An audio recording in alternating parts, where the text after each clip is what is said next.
Viewers, welcome to Madhurimalu sweet India.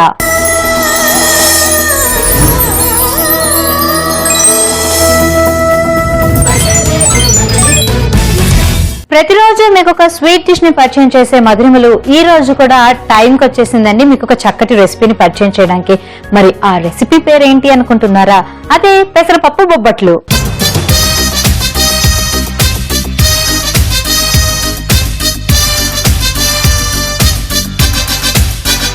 పెసరపప్పు బొబ్బట్లు తయారు చేసుకోవాలి అంటే ముందుగా గోధుమ పిండిని కొంచెం పల్చటి పిండిలాగా తయారు చేసుకుందాము. సో దానికి ఏంటంటే ముందుగా ఒక మిక్సింగ్ బౌల్ తీసుకుందాం. కొంచెం గోధుమ పిండి, అలాగే కొంచెం నెయ్యి,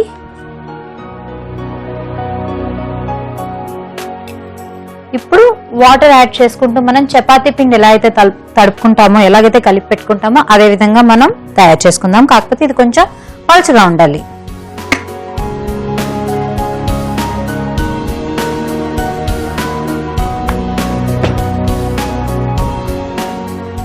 పలుచగా అంటే మళ్ళీ మనకి బజ్జీ పిండిలాగా కాదండి. పలుచగా అంటే ఏంటంటే మనం ఒత్తుకోవడానికి వీలుగా అనమాట. అంటే చేత్తో మనం అదుముకుంటే, అంటే బొబ్బట్లు ఎలాగో చేసుకుంటారో మీ అందరికీ తెలుసు కాబట్టి, సో దాన్ని అదుముకుంటే మనకి అది సాఫ్ట్ గా స్ప్రెడ్ అయ్యే విధంగా మనం దీన్ని కలిపి పెట్టుకోవాలి.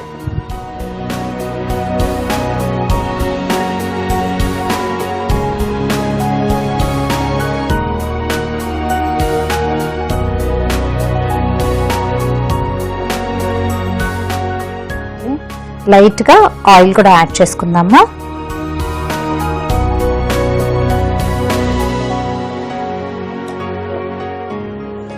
సో అవసరమైతే కొంచెం మనం నెయ్యి అలాగే నూనె కూడా యాడ్ చేసుకుంటూ మనం దీన్ని ఒక సాఫ్ట్ డౌ లాగా తయారు చేసుకుంటున్నామండి.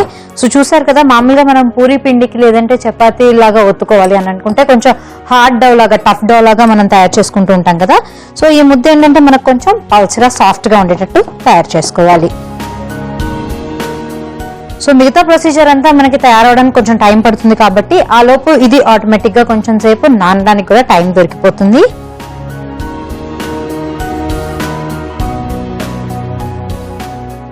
ఇది రెడీ అయిపోయింది కాబట్టి కొంచెం దీన్ని పక్కకు పెట్టేసుకుందాం. సో ఇప్పుడు ఏం చేయాలంటే మనం స్టవ్ ఆన్ చేసి కడాయి పెట్టుకోవాలి. సో ఈ ప్యాన్ లో మనం చేసుకుందాము. ఈ లోపు నేను ఏం చేసుకున్నానంటే పెసరపప్పుని చక్కగా ఉడికించి పెట్టుకున్నానండి. సో ఈ ఉడికించిన పెసరపప్పుని మనం ఇందులోకి యాడ్ చేసుకొని కొంచెం బెల్లం కూడా యాడ్ చేసుకోవాలి. ఇదే మనకి ఏంటంటే లోపల స్టఫింగ్ లాగా పనికొస్తుంది అనమాట.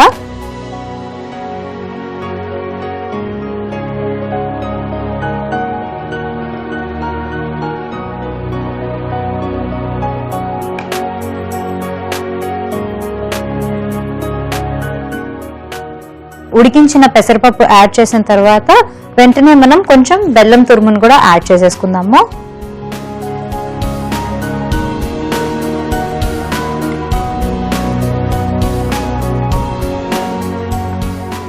సో ఇందులో నేను బెల్లం యూజ్ చేస్తున్నాను కాబట్టి బెల్లం ఎనీవేస్ మనకి అది హెల్త్ కూడా అంత ప్రాబ్లం ఏం కలిగించదండి. సో ఎటువంటి వాళ్ళైనా కానీ తయారు చేసుకోవచ్చు. అంటే జనరల్ గా మనం పండగలకి ఇంట్లో బొబ్బట్లు అనేవి చేస్తూనే ఉంటాము.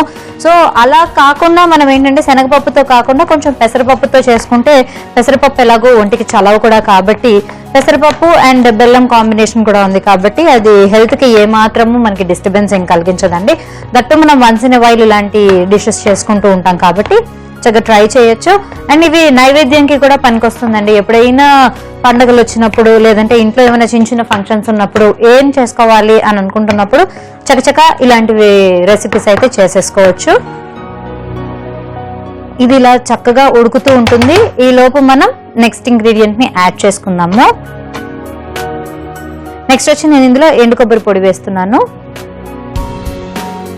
మళ్ళీ ఎండు కొబ్బరి పొడి వేసిన తర్వాత మనకి ఈ మిశ్రమం అనేది కొంచెం దగ్గర పడిపోతుంది. ఇందులోనే యాలకుల పొడి కూడా యాడ్ చేస్తున్నాను.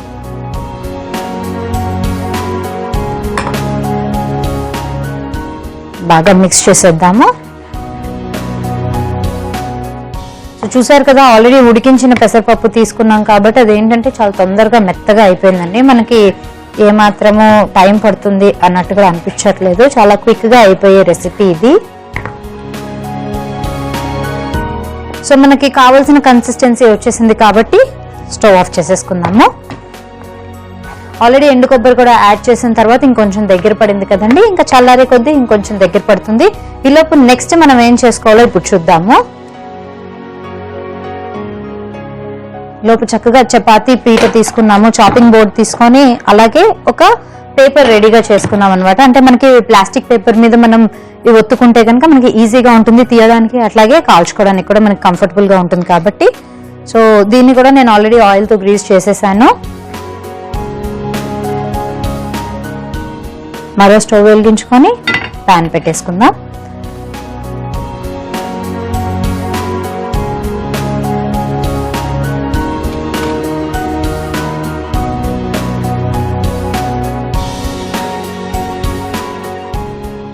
లైట్ గా మన నూనెలో కనుక చేయి ముంచుకుంటే మనకి అంటుకోకుండా ఉంటుంది. అలాగే మనకు కావాల్సిన సైజులోకి చక్కగా చకచక చేసేసుకోవచ్చు.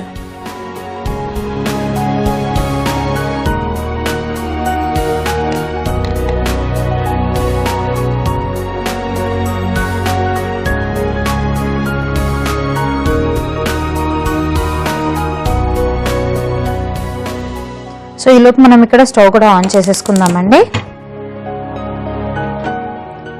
మనకి సైమిల్టేనియస్ గా ఏంటంటే ప్యాన్ కూడా కొంచెం వేడెక్కుతూ ఉంటుంది. సో ఇది ఒత్తుకునే పని ఏం లేదు, జస్ట్ చేత్తో మనం అదుముకుంటే సరిపోతుంది కాబట్టి ఎక్కువ టైం కూడా పట్టదు మనకి. సో ఈ స్టఫ్ చేసుకోవడానికి బాల్స్ రెడీ అయిపోయినాయి అంటే కనుక మనం మెయిన్ ప్రిపరేషన్లోకి వెళ్ళిపోవచ్చు.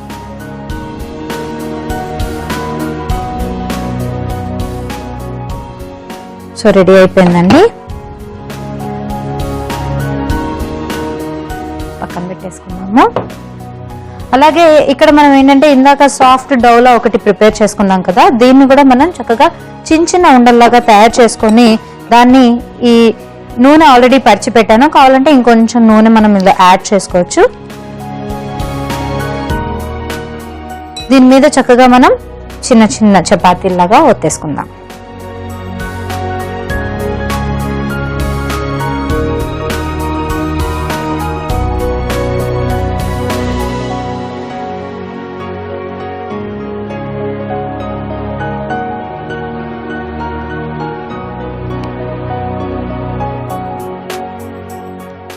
సో ఈ తయారు చేసుకున్న ఉండల్ని ఇందులో పెట్టేసుకొని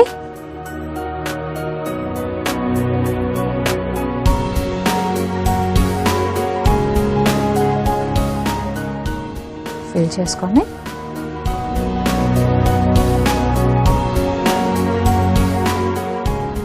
సో మనకి ఏంటంటే ఈ మధ్యలో నుంచి చక్కగా లోపల మనం తయారు చేసుకునే ఈ పెసరపప్పు మిశ్రమం అంతా కూడా చాలా చక్కగా తెలుస్తూ ఉంటుందండి. ఇప్పుడు అది కూడా కొంచెం బయటకు వస్తూ ఉండడం వలన ఏంటంటే మన నేతితో ఈ రెండు పక్కల కూడా చక్కగా కాల్చుకుంటూ ఉంటే ఆ టేస్ట్ అనేది లోపల దాకా వెళ్ళి చాలా బాగుంటుంది. సో ఈ సైజులో చేసుకుంటే కనుక మనకి బొబ్బట్లు బాగుంటాయి. సో ఫస్ట్ కొంచెం నెయ్యి వేసుకొని మొత్తం స్ప్రెడ్ చేసుకుందాము.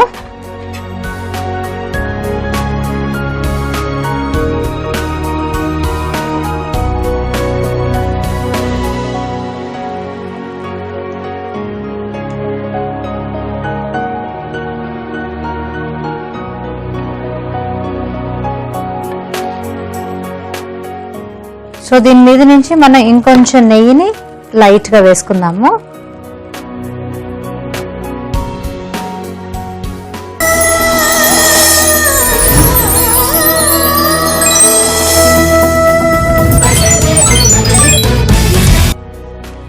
సో ఇందాక నేను చూపించాను కదండి, అదే ప్రొసీజర్లో నేను ఇంకొక 2 బొబ్బట్లు కూడా రెడీ చేసేసాను.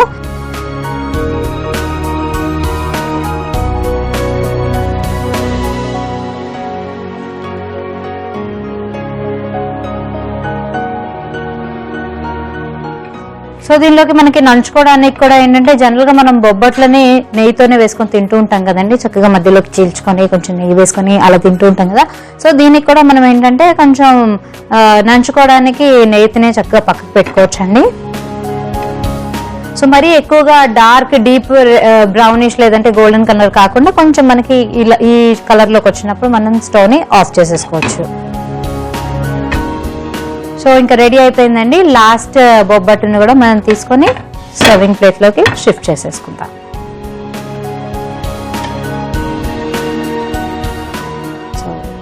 ఇందాకే నేను మీకు చెప్పినట్టుగా దీనికి నంచుకోవడానికి మనం నేతినే పక్కన పెట్టుకుంటే కనుక బాగుంటుందండి. లైట్ గా డిప్ చేసుకొని తింటే కూడా చాలా టేస్టీగా ఉంటుంది. సో మనకి ఫైనల్ గా పెసరపప్పు బొబ్బట్లు రెడీ అయిపోయినాయి కాబట్టి దీని టేస్ట్ ఎలా ఉందో చూసి చెప్పేస్తా.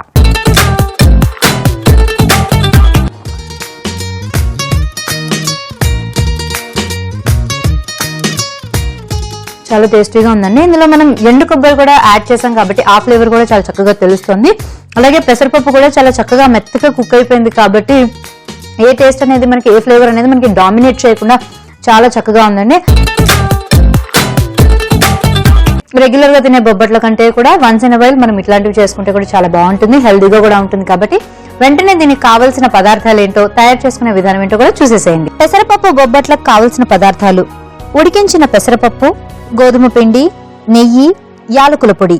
పెసరపప్పు బొబ్బట్లు తయారు చేసుకునే విధానం: ముందుగా ఒక మిక్సింగ్ బౌల్ తీసుకుని గోధుమ పిండి, కొంచెం నెయ్యి, నీళ్లు వేసి మెత్తటి పూరీ పిండిలా కలిపి పక్కన పెట్టుకోవాలి. తరువాత స్టవ్ వెలిగించి పాన్ పెట్టుకుని అందులో 1 కప్పు ఉడికించిన పెసరపప్పు, సరిపడా బెల్లం వేసి బాగా మిక్స్ చేసుకోవాలి. ఆ తరువాత 1 కప్పు ఎండు కొబ్బరి పొడి, కొంచెం యాలకుల పొడి వేసి కలిపి చల్లార్చుకోవాలి. అది చల్లారిన తర్వాత ఉండలుగా చుట్టుకుని పక్కన పెట్టుకోవాలి.